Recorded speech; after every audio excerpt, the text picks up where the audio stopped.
এটা না এটা না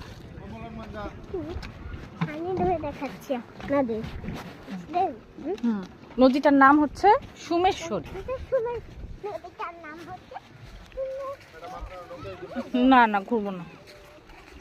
বলো, বলতে থাকো। এখানে অনেক পাথর আছে তাই না?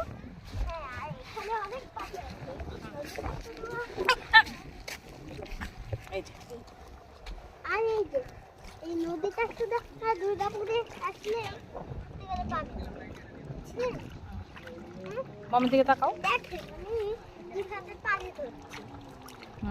কতটা স্বচ্ছ পানি নদীটা, দেখে স্বচ্ছ এবং ঠান্ডা। নিচে সবাই ব্লগ করছে, তবে এখন রোদ উঠেছে যেন আমি করতে পারছি ব্লগটা। হ্যাঁ, আর হচ্ছে যে পানিটা, পাথরগুলো দেখাও, পাথরটা দেখাও।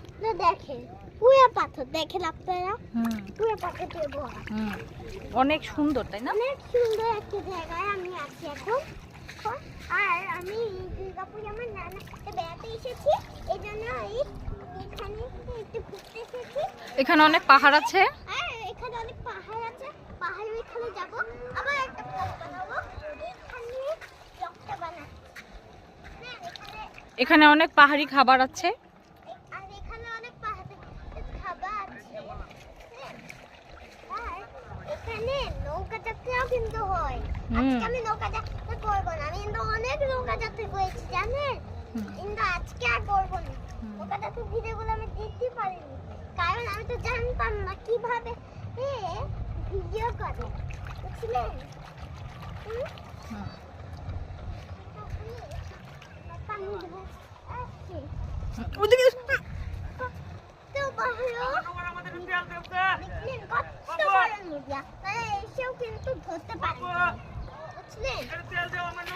বলো, আমি ক্যাপটা কিনেছি এখান থেকে। আমি এখান থেকে কিন্তু এই টুপিটা কিনেছি। আর প্রশ্ন করছেন চশমাটা কোথা থেকে কিনেছি? চশমাটা আমার চোখে খুব মাথা ব্যথা করে, এই জন্যই চশমাটা কিনেছি। খুব আরামদায়ক চশমা। এখন আবার হাত দেখে একটু পা বিছাতেও ইচ্ছে করছে। দেখেন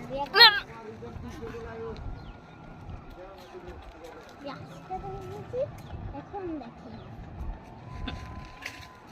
আরেকদিন এসে আমরা পা ভিজাবো। ওকে, টাটা বাই বাই দিয়ে দাও। আজকে ভিডিওটি এই পর্যন্ত। ভালো লাগলে প্লিজ লাইক করেন আর সাবস্ক্রাইব করে আমাদের পাশে থাকবেন। আর পাহাড়ের ভিডিওটা কিন্তু দেখতে ভুলবেন না। টাটা।